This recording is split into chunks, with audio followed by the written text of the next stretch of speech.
Hey everybody, it's Allie and welcome to our Y&R chat for Sunday, September 27th, 2015. A lot of things happened this week, but my favorite moments of the week were Michael and Lauren's reunion. I mean, it probably took up, 10 minutes of screen time, and yet it was by far the thing that made me the most happy, the thing that gave me chills, that gave me tears. That was my moment of the week. I've always been a Michael and Lauren fan. They're just my darling couple. They work. You know, it's not just a hot, passionate relationship. They also really understand each other, and they were going through this process of getting back together, trying to date, they've been married for 10 years or more. Going back to dating status is weird and awkward, and you can't pretend that the past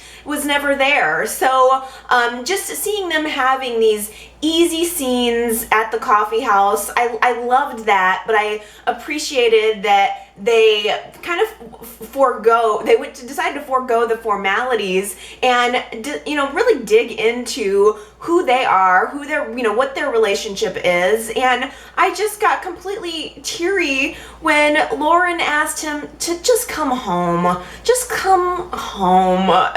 It felt so good, and I think Michael was shocked by that. I think he feels incredibly guilty for pushing her away when he was sick and when she needed him. And by the way, has Y&R addressed the status of Michael's health? I don't think so. I frankly just almost wish it never would have happened. I could have maybe dealt with the cancer storyline, but the fact that he pushed her away because of the cancer was really unexpected and strange, and I don't know, maybe it's a real story that needed to be told, but I don't know. So I just was never really able to connect with him during that time, and I think he barely understood why he was acting the way he was, and so he couldn't understand why I think Lauren just wants to be back together. And she had this great line where she says to him, punishing you for pushing me away is just punishing me. And I totally connected in with her in that moment. She loved him. She always wanted to be there for him. She was willing to get deep into the mire of any negative things that he was going through. She was willing to do all of the caretaking that would have gone along with him and through his chemo, and even if it had meant the end of his life, she would have been there. So I appreciated her saying that in that moment, that it was never those things that were difficult for me. It was the lack of intimacy. It was you pushing me away and not allowing me to be part of this process is what hurt me. So it was just so great to see that happen.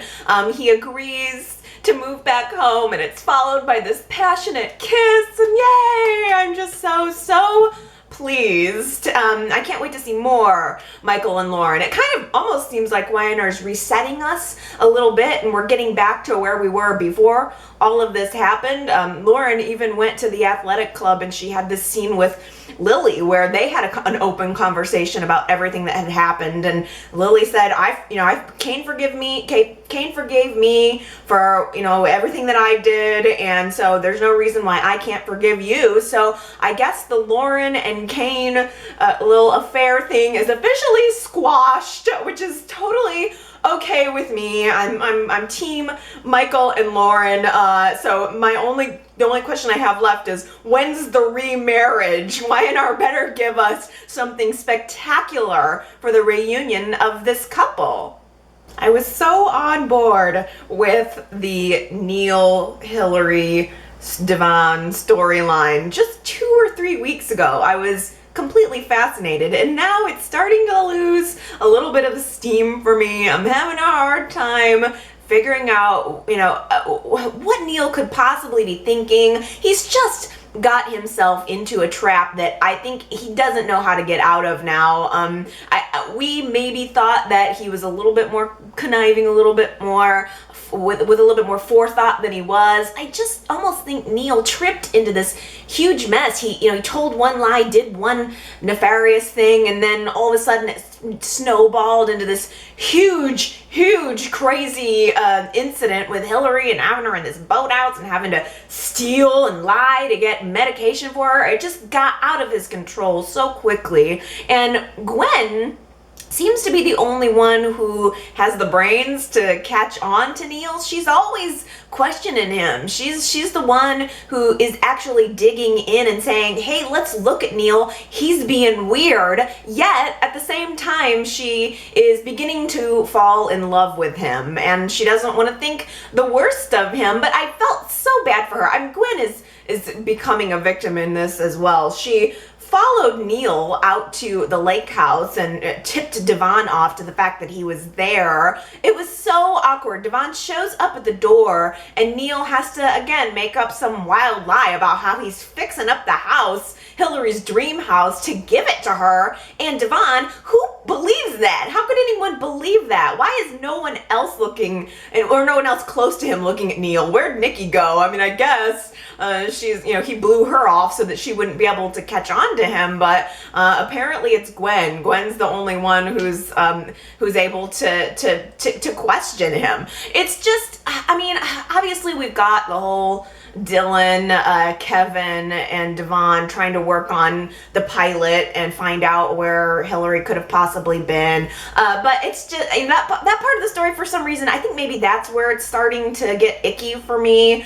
The thing that I want to zoom in on the most is, I guess, just Neil. When I look at Neil, I see a man who's in over his head, and his desperation is what is becoming the interesting story to me. Because when Devon finds out what he's done, I mean, did you see the way Devon punched that pilot? I mean, they're trying to question this pilot, and I mean, Devon just attacks the guy out of nowhere. I mean, that was, I get that you're desperate too, Devon, but it was just so brute force. I don't know, something about that was shocking to me. But if Devon acts that way and reacts that way toward this pilot, think of what Devon is going to go through and feel when he finds out that Neil is the one that's really behind this. I wonder if that's going to be what sort of evens out the score, because we had Hillary and Devon enacting this incredible betrayal on Neil, and Neil had the high road. He had,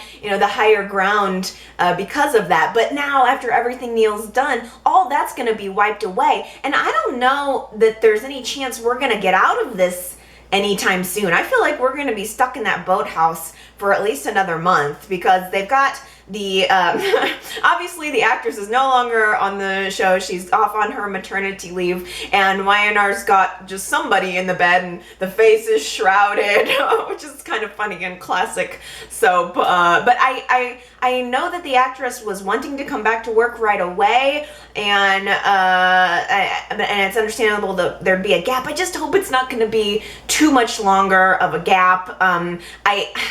I'm ready for the storyline to have a little bit of movement. The other thing is, I don't feel this connection between Gwen and Neil. She's saying that she loves him, and I think the actress is really nice. I like her.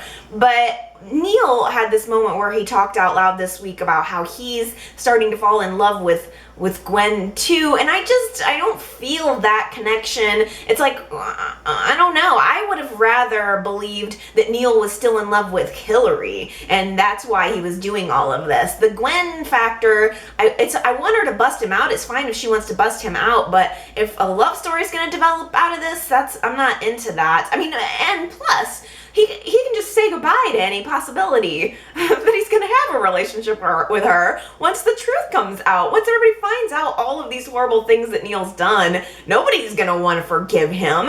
And I think one other interesting facet, again, it all lies with Neil. The interest for me is right squarely on Neil. How long is it going to be before Neil realizes that the only way out of this entire mess, and we saw a little bit of a preview of it this week, early in the week, the only way out of this big mess that he's created is to kind of maybe pull the plug on Hillary and conceal the evidence of everything he's done.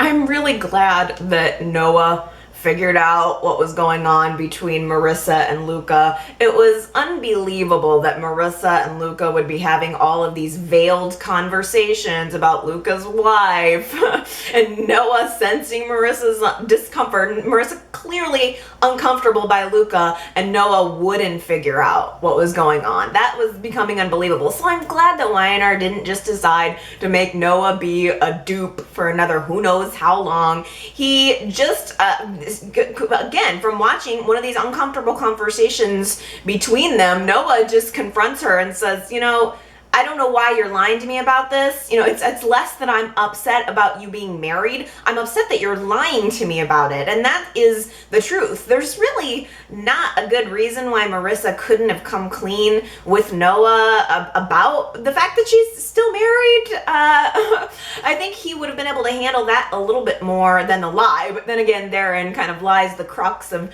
everything soap opera. It's always smarter to just tell the truth, but it's far less entertaining, of course.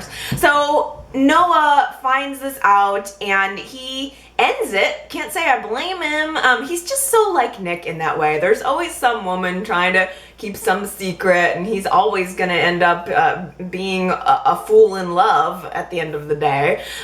So I tell you, it's definitely casting some shadow of doubt on Marissa's character. So Luca finally comes in and has this confrontation with Marissa. Actually, it was more of a plea. He just, you know, she's saying, I want a divorce. And he's saying, okay, I'll give you the divorce, but I want you to tell me why. Why did you leave me for Marco? Why did our marriage end? And she had some other reasons, like your family didn't like me and this and that for the reason why they couldn't make it work, but it just still seems like there's something more to the story. I'm guessing Marissa's still in love with him on some level, but the bigger concern is that even though I like Marissa, I don't trust her. And I think that it's just this is just a consistent part of her personality. We've seen her keep lies when it comes to Marco. We've seen her keep, lie when it comes to Noah. I think she's just someone who keeps secrets. She would rather tell you the lie and keep you close and keep you maybe thinking well of her rather than just be clean and tell the truth. But the interesting thing, I think, is that toward the end of, I think it was Friday's show, she had another discussion with Noah about, is there any chance we can still have a relationship? And he says, fine, you got to tell me the truth. And it almost looks like it's getting ready to leave her lips everything that went down with Marco and Jack and Victor. Okay, let's get into it. I think this is by far the topic that everyone's been talking the most about this week. I love Patty. I can't even believe I'm saying it. I love the actress who's playing her. I think she just adds something unique to the show. I like Patty as a little bit of a wild card, and I like her as a wild card in Sharon's world. I mean, as if Sharon even needed that. But the fact that these two women are isolated at Fairview at the mental hospital together is endlessly fascinating to me. I've definitely been really savoring those scenes. Patty walks up and introduces herself to Sharon, or says, hey Sharon, it's me, Patty. And let me tell you, it was not 5 seconds into that conversation, 5 minutes maybe, before Patty was asking about how Jack was. I mean, we're seeing where Patty's head is still. Patty may have made some improvements on her life, but she's still crazy, and she's still crazy for Jack, and that makes me happy too, because I just think, ooh, Patty, Jack, and Phyllis. That's going to be an interesting story. Everything that's going to end up happening with Sharon, I think Patty might play a role in. I think she might be a catalyst in. So I think that Patty just adds kind of an interesting dimension. I'm loving her already. I kind of wanted Sharon to be friendly with Patty, and she has no reason to whatsoever. I wouldn't be friends with Patty. Sharon was smart to be like, step back, I don't want to be your friend, stay away from me, I don't even want to talk to you. But yet I felt so bad for Patty when she was like, why are you being so mean to me, Sharon? Because there's always just been something about Patty that was so childlike. And by the way, I loved the fact that Patty mentioned her miscarriage of Jack's child, and I think she even had a line that said, yeah, in some ways it was my miscarriage that I had where things sort of went downhill for me. Yeah, I mean, the writers really like hit the nail on the head. It's like they went back to Patty's history, and I think they really kind of have reimagined the character. So I'm excited to see what else they have in store for us here. The second interaction between Patty and Sharon was a little more mellow. Of course, Sharon has a right to be concerned, but you can start to see that Patty's, worming her way in there, and I don't know if Sharon's ever gonna trust her. I mean, Patty had mentioned something about telling Faith where the water fountain was, and it's something so benign. Faith had come to visit Sharon, and we didn't see the scene, so it could have absolutely just been, hey, little girl, here's the water fountain. But it also could have been a lie. It could have been something more sinister. It could have been Patty just waiting for her opportunity. Do you guys remember what she did with Summer? I mean, the woman knew that Summer, as a child, had a peanut allergy. Ugh, this is so dumb. It was dumb at the time. And she ate some kind of peanut bar or something with peanuts in it, and then gave Summer a big old kiss, sending Summer into shock, and she had to go away to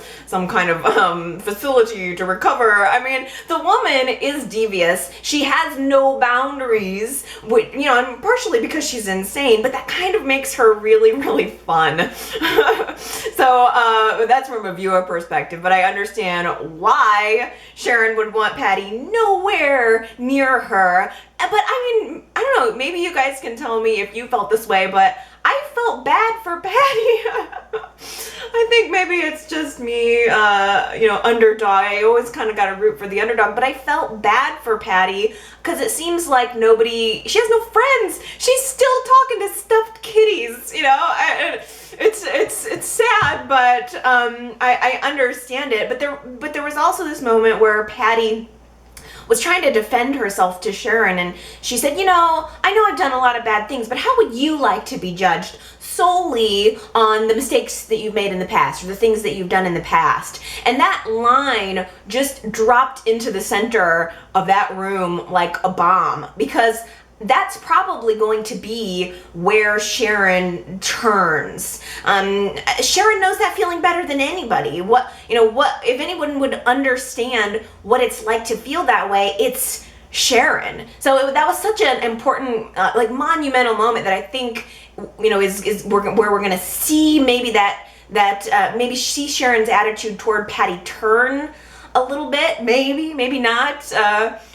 Then Patty just bounced away off to crochet class. That was fantastic. I don't know. I'm kind of enjoying our time at the mental hospital. I don't know why. I don't want to be there forever, but it was kind of good.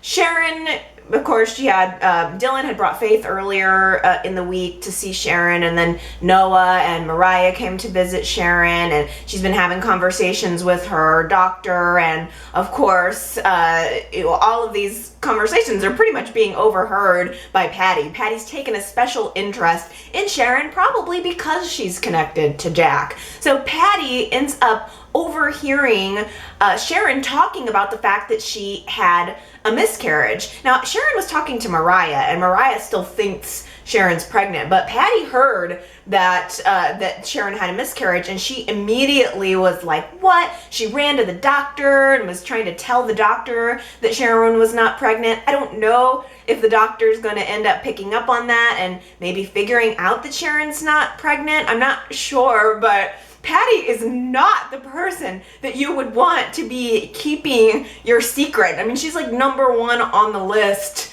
of people I would not want to have any sensitive information about me, followed, of course, by Ian Ward. I mean, shoot, I can't get over the fact that Adam's okay with the fact that Ian knows who he is, but we'll talk about all of that later. Now, I really, really think that Patty is going to play some kind of role in Sage's pregnancy too. We know a baby swap is coming. There's just no way around it. Sage is freaking out. I mean, she's trying so hard to take care of this pregnancy and to not have a miscarriage, yet Victor's in her head. She has for some reason she's she has reason to be fixated on Victor and that he is some kind of danger to her baby. And she had a line even early in the week where she says, I mean, people think that this pain and stuff that I'm going through is all in my head.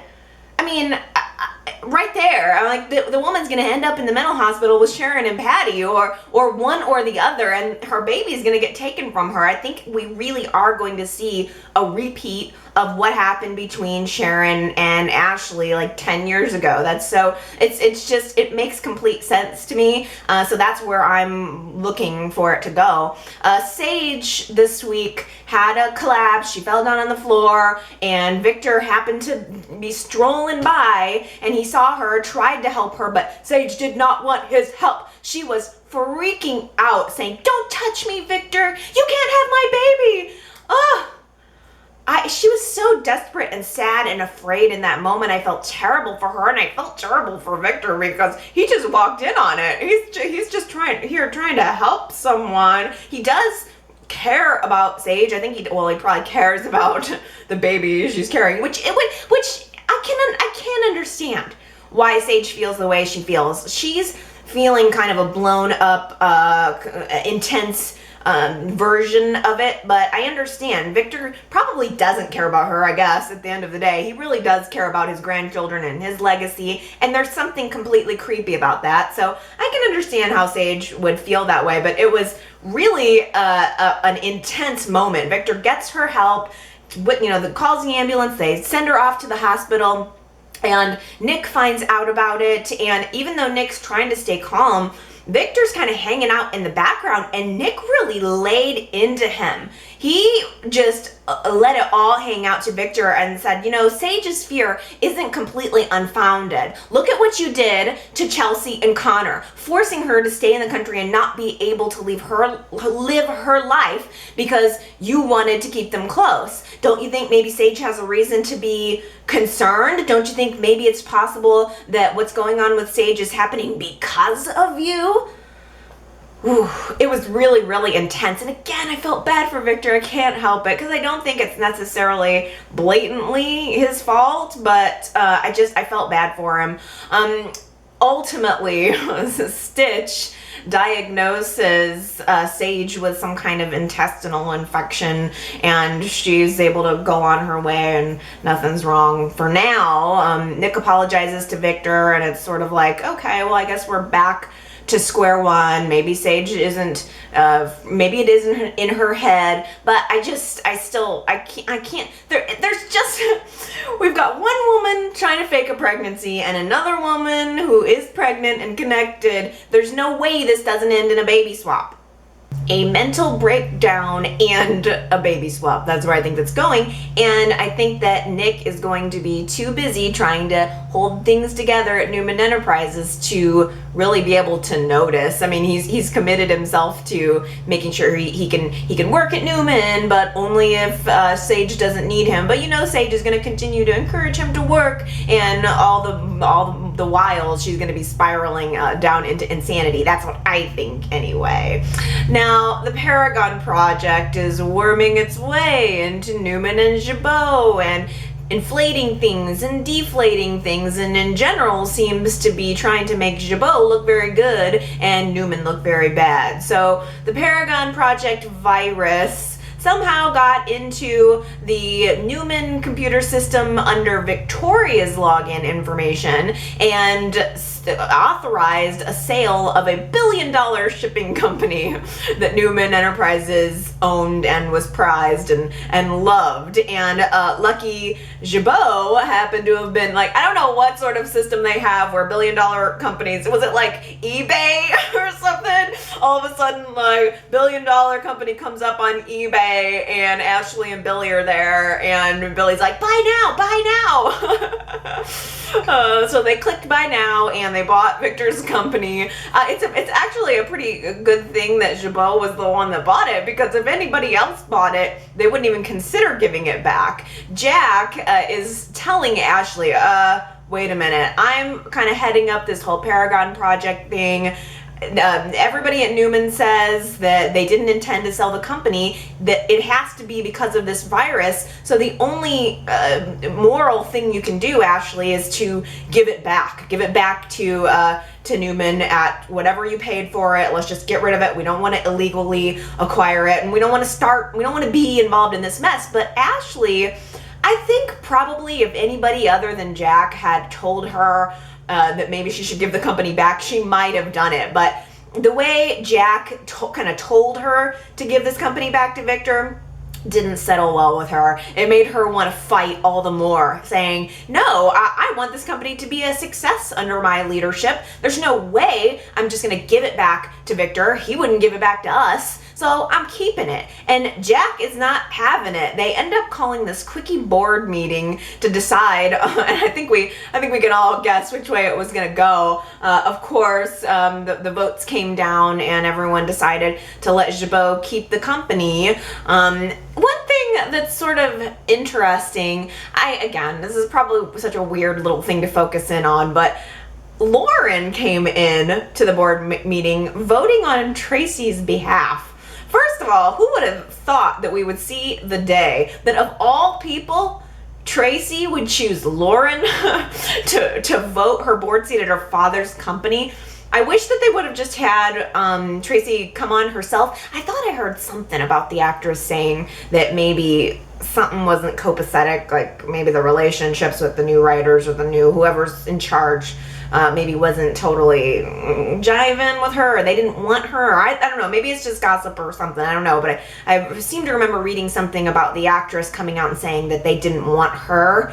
So I guess maybe we're not going to see Tracy. I don't know why, but it's weird that Lauren would be the proxy. I guess I can't think of who else it would be, but I was also kind of surprised that Lauren would, on Tracy's behalf, vote to keep the company, because Tracy's always been at least in recent history, the let's do the right thing. The probably of all of the children, the most like John Abbott. And so I was kind of surprised that she decided to vote to keep this company under the Jabot umbrella. And so the war begins. And it's not just a war between Newman and Jabot. Everybody involved is caught in the middle of this mess that the Paragon Project has caused. It's causing problems between Billy and Victoria. It's definitely causing problems between Victor and Billy, and Victoria is stuck in the middle defending Billy to Victor because she's back together with him now in one form or another. I love, by the way, the writing for Billy, that scene at the hospital where he was just snarking back at Victor and, hey, why don't you put all your complaints that you have about me, put them in a box and have them shipped. Oh wait, you don't have a shipping company anymore. That was great writing. I still like this actor, damn it. So I was happy with his delivery. I think that's kind of a fun little rivalry to keep going, the Victor versus Billy. And I guess the other sort of war that's igniting here is also internal within Newman, because there was just this little scene where Victoria overheard Victor and Nikki talking about the future of their family, talking about the future of Newman Enterprises, and Victoria overheard it and sort of took it in a way that it just didn't work for her. I think Victoria is realizing that Victor is never going to see her as the leader of the family, even that's how she sees herself. And mostly because she's not a man. Victor is grooming Nick to take over the company, and I like that Y&R's going here because that was always the case. I mean, if you go back 20 years, Nick was, or probably almost 20 years now, at the very least, no, probably 20 years. It was always sort of Nick and Victoria working at the company, and clearly Victoria being the more adept one, yet Victor sort of favoring Nick and wanting Nick to take the helm. And I mean, Victor always wanted Nick to be the predecessor. He is the future patriarch of the family, and talking about how Nick now needs to know what it means to keep a family together. And Victoria's overhearing this, and she's supremely offended. And I tell you, I can understand why she would be mad about that. but I would direct that anger toward Victor. Instead, Victoria needles Nick right outside of Sage's hospital room about how, oh, you're just Dad's just favoring you. Hey, way to go! You just kind of bumbled your way into this position. You're gonna end up taking over. I mean, she was questioning him and leaning into him as if Nick was trying to take the company away from her, as if he was trying to take over her position, when Nick doesn't care about Newman Enterprises the same way that Victoria does. Nick doesn't care about impressing Victor the same way that Victoria does. And I can see how Victoria feels the way that she does. She spent years working for that company, eating Victor's crow, while Nick ran a bar, and before that he ran a coffee house. So then Nick comes in and takes the prize. It's interesting, but it's also, we're seeing a very insecure sort of Victoria. I think she wants to be strong, but her insecurities are really starting to become clear. I'm particularly interested in seeing Victoria's story and how it also contrasts with Ashley's story, or actually, I'm sorry, it kind of compares more with Ashley's story, because Ashley's sort of in a similar situation. She's struggling to prove herself as someone who can be the leader of a family, the leader of a company. She it was in her office after that whole board meeting, looking at the letter that John wrote to Jack and that Jack wrote to her, and she's, I think, trying to make sure that she's doing the best job that she can do, and she doesn't want to let somebody come in and tell her how to do it. I'm seeing a lot of female power kind of happening here. I mean, you got just Victoria and Ashley both wanting to vie for that position, and the fact that everyone is sort of acknowledging that Ashley's decision in keeping this shipping company is going to end up igniting a war, not only with Victor, but with Newman Enterprises. I'm kind of wondering if we're going to see Victoria flip sides and maybe go work at Jabot to get the autonomy that she's looking for. Fred cancels his date with Phyllis. Oh man, they were going to have fish, at the mansion. This Martinez was gonna make it. It was gonna be a great dinner party, and of course Ian had to cancel because he can't let Jack see him. For some reason, Phyllis doesn't know how to recognize Ian Ward, the man who almost pulled her daughter into a cult, but Jack would. So Ian knows he has to get out of this dinner party, and at the same time, Jack is trying to convince Phyllis that it's not a good idea anyway, because it's not. And in order to, actually Phyllis goes out to the trailer to find out why Ian canceled, and she finds this letter from him that's all cryptic, and Jack says, please stop pursuing this. The thing is, what I haven't told you is that we're starting to hear from Marco again, and he's got people that are still, working in Genoa City against us. So how do we know that Fred isn't someone that's sent by Marco? And Phyllis, did decide, she realized, maybe this whole relationship with Fred isn't as benign as I thought it was. Yeah. She's questioning her ability to read people now. Yeah. Fred's totally skipped town. Jack and Phyllis are trying to figure out if he's connected to Marco. There was a phone call between Jack and Ian that Ian wasn't having, so I don't know how exactly that's all going to connect, or how Phyllis is going to find out, because Ian's left the trailer. Also, in part due to Adam's pushing and prodding and saying, don't have a relationship with Phyllis, you need to get out of here, this is dangerous. So Adam is on the phone with Ian one day right outside of the penthouse, gets a phone call from him, talking to him and saying, where are you now? And Ian peeks his head out of the apartment next door. Howdy, neighbor. He's moved in to the penthouse. He's like moving on up, right from the trailer to the penthouse. He bought it online, I guess. He also went to eBay and bought this penthouse apartment online. How on earth would he just come up with that money? I have no idea. He's probably just squatting there. I don't know. But there's something I love the Ian thing. I don't know why. I'm loving Patty. I'm loving Ian. I'm loving the villains. They'll be on my nerves in 3 weeks, I'm sure. But right now, I'm just still loving it. I think the writing for Ian is really good. There's something so very Lynchian about it. If you have ever seen Lost Highway, there was just something about that scene where Adam's talking to Ian and doesn't know where he is, and he's actually just standing right beside him. I mean, I think maybe Wynar's writing him that way on purpose because the actor's known for, I mean, he's famous for being involved in David Lynch lore, but it's so good, it's so creepy. He has so many good singers. Talking about brash and sassy, man, the only thing more 80s, or the, what was it? That name is so 80s, all it's missing is its shoulder pads. Zing!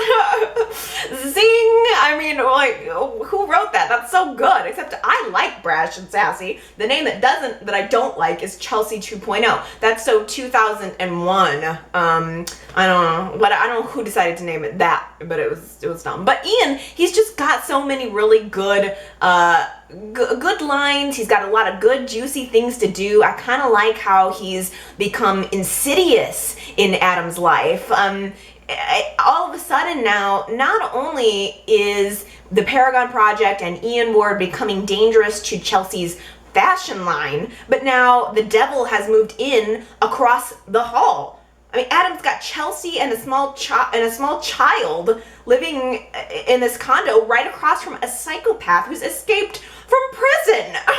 It's the danger level has been upped significantly. And again, we've been talking about how Adam compares to Victor, and just like Victor, with Patty, with Marco, with any other number of countless things that Victor's done, Adam has just opened a Pandora's box in Ian that he has no idea how to handle. Let's read some comments, shall we? And before I start, I want to say happy birthday to Victoria. It's a little bit belated. Her birthday was on Wednesday, and I tend to not check my YNR messages until the weekends when I've seen all the episodes because I don't like to be spoiled. So I usually do everything in a mad dash on the weekends. I watch YNR, read all my comments, and it's crash, boom, bam, but I love it. Happy birthday to Victoria. Connor called in, left me a voicemail, and also sent an email, by the way, with some amazing pictures of his trip to Barcelona. I love seeing, like, you guys' lives and the behind the scenes of you. I mean, you guys see me every week, so it's kind of cool to see what your lives are like. Incredible photos of Barcelona. And Connor, in a voice message, was saying, I want more Patty.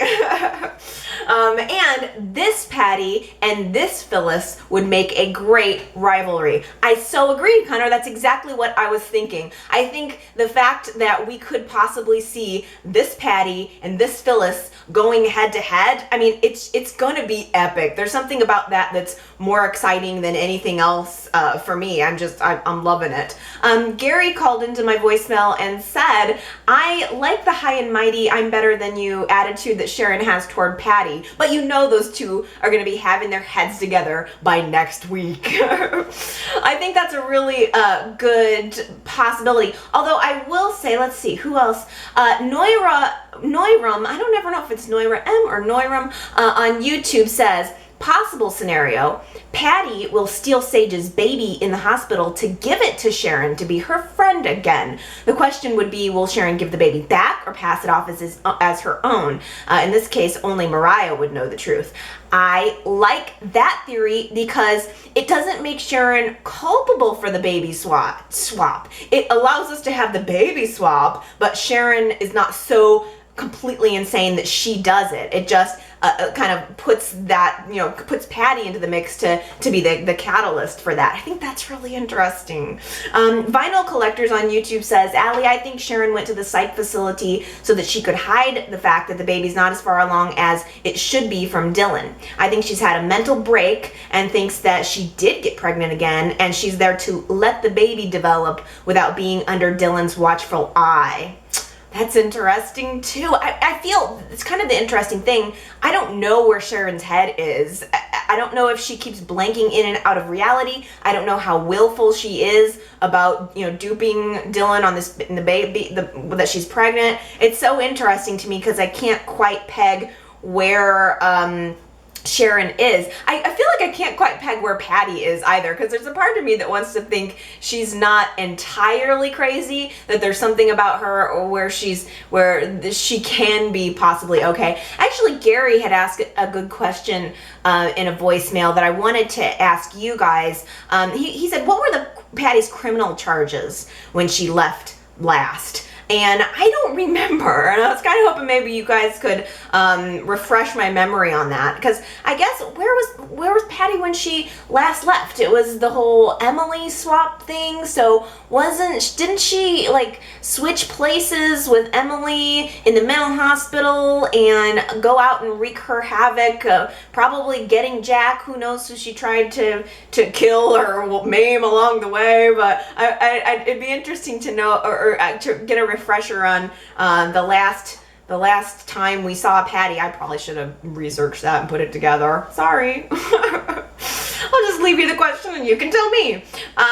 Let's see. Eric called into my voicemail and said, Luca is cute. Don't you like him better with Marissa? And I have to be honest with you, I was feeling that this week. There is something kind of about Luca and Marissa where I think, I like Marissa and Noah, but there's something, I think that could be a good triangle because Luca is cute and I think he has a lot of potential like backstory. I mean, he's from a really rich and powerful family. So rather than just seeing him as a villain, I would love it if YNR kind of gave us a little bit more about who he is. Bobby on Facebook says, I swear the only thing keeping me going with these ridiculous storylines is Ian Ward and his little evil grin. I agree. I'm an Ian fan. Oh, this is interesting. Keebler Olives on YouTube says, Allie, I heard this week about a casting call for an 8-year-old girl. I heard rumors flying that they were recasting and bringing back Delia, but I have a theory that it might be Marissa and Luca's child. Perhaps I don't know, if you've heard anything about that. I haven't heard anything about a casting call, but I mean, man, that would just be another secret of Marissa's.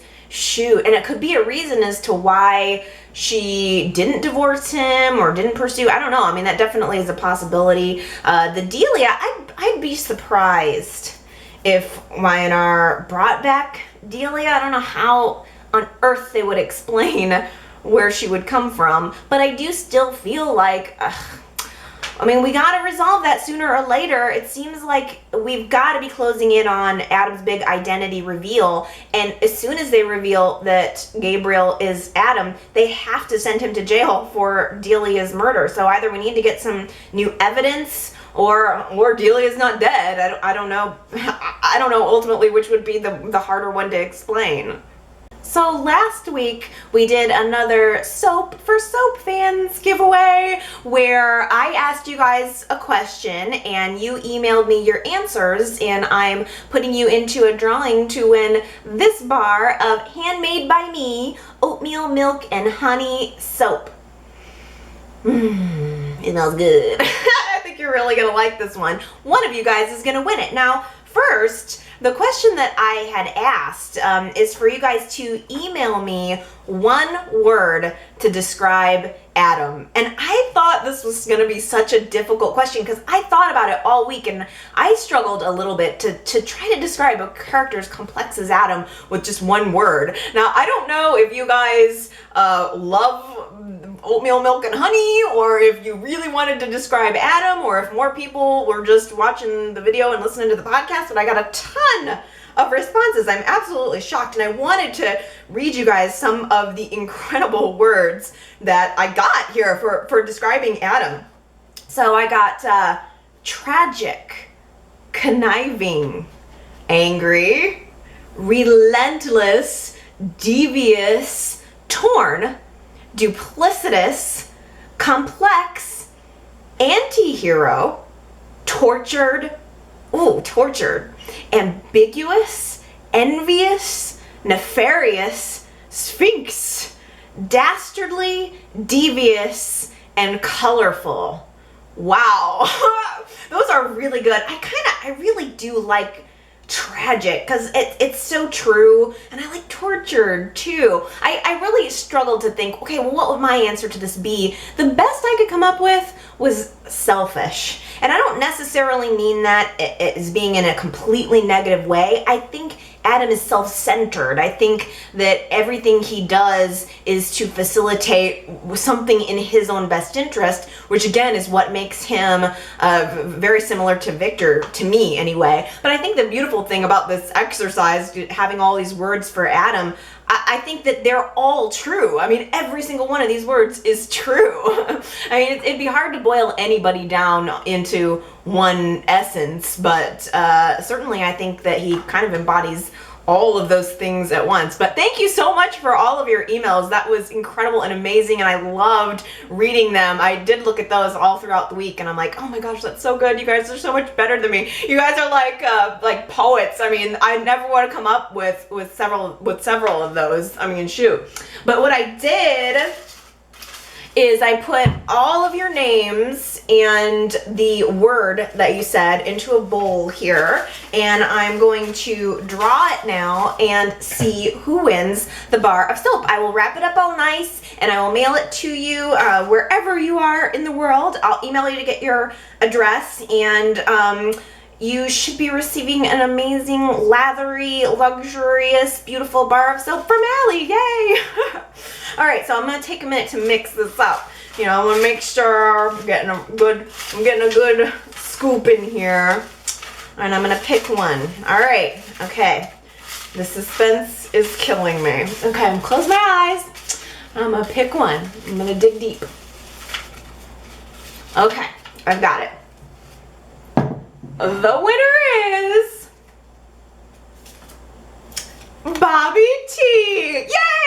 I know Bobby T from Facebook. And her word was ambiguous. Yes. I mean, he is. Adam is ambiguous. You don't really know what you're gonna get from him. Ah, that's so good. I'm so excited for you, Bobby. Yay! I'm gonna email you. Cool. So I'll save that, and I'm sorry if you didn't win. I really still appreciate all of the feedback and all of the comments, and don't worry, I definitely have more soap to give away. In fact, I may or may not have been formulating some things that I think that you guys would specifically like. So stay tuned. I'm sneaky. I'll do these little giveaways. You don't know when they're coming. You don't know where in the video they're gonna be. You don't know what the question's gonna be. But if you keep tuning in and keep listening, then there will be more soap, more chances to win soap for our soaps. In general, I'm just really enjoying being more interactive with Y&R chat. I feel like I can't send to everybody soap. I can't physically respond to every single comment, every single email. And so I like doing it here, but I also like giving you guys kind of reasons to interact. And I'm putting a new feature up on the website this week at yrchat.com that I think you guys might appreciate. I always, every week at yrchat.com, I put up a link to the weekly video. I put up a caption, a photo caption that I think is kind of funny, and I caption it and I be snarky about the photo. I put up a poll every week, and this is something that I used to do way back in the day, and I thought I would resurrect it because something sort of sparked my interest this week. A little, not really a contest, but just sort of a guessing game called Who Said It?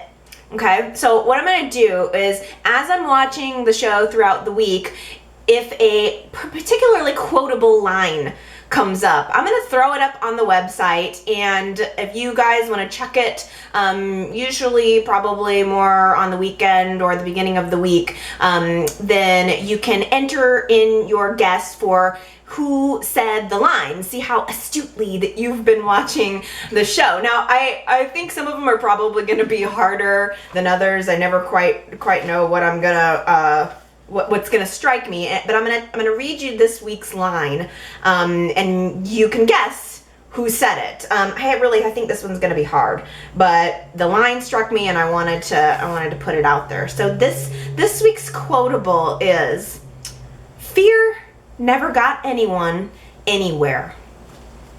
Who do you think said that?